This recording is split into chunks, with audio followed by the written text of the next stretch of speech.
A military training facility and Somalia's largest hospital are part of Turkey's so-called development model. I sat down with Turkey's ambassador to Somalia, Olgan Bekar, and asked him why Turkey was so invested in Somalia. It's very simple. We don't have any hidden agenda and a strategic target. Our aim is to help our Somali brothers and sisters so that they can able to build the state and structures again, and then also to have a normal life.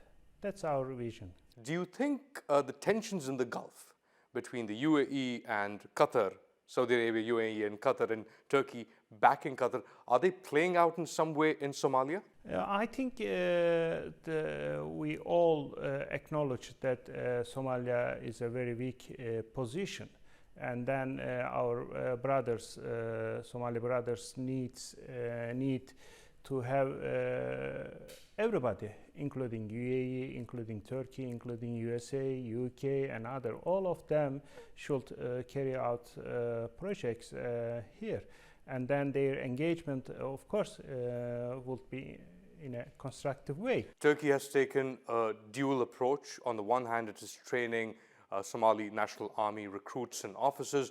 On the other hand, it's also investing in setting up medical facilities. In fact, the largest hospital now in Somalia has been set up by the Turks. Yeah, that's the Turkish model. Now, from the very beginning, we are implementing this kind of model, and then we have been pursuing a very comprehensive approach in Somalia.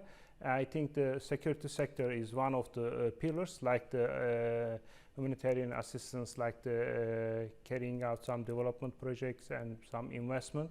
I think only after realizing such kind of comprehensive approach on the ground, we can be successful. 500,000 internally displaced Somalis are now living in tents in Mogadishu, still living in tents. There's a famine in this country.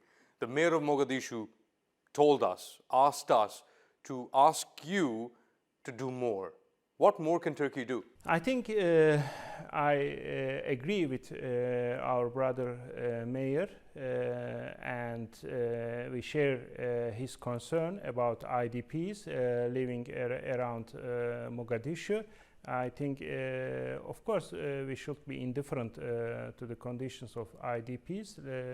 And then we sent already messages to Ankara, and then personally I am trying to encourage our NGOs and the other institutions so that they can help the Somali IDPs surrounding Mogadishu. Can Turkey hope to extend its outreach in helping Eastern African countries rebuild along the lines that it has in Somalia? Of course, Somalia is a very well-known model for other countries in the continent. They are following very closely what we carry out in Somalia. They appreciate our engagement, and then so this model can be replicated elsewhere, and Turkey would be willing to do so? Of course. But concerning U.S. presence in the Horn of Africa, I think U.S. is a vital partner in our fighting against the extremism, and then they really made huge contribution in the security sector. So there is a way to work with the Americans on counterterrorism, and this model can be replicated elsewhere. We are trying. U.S. is a very close partner for us, for Turkey. We are working together very closely, and then in Somalia, and then we will continue. Ambassador Bekar, thank you so much. I thank you.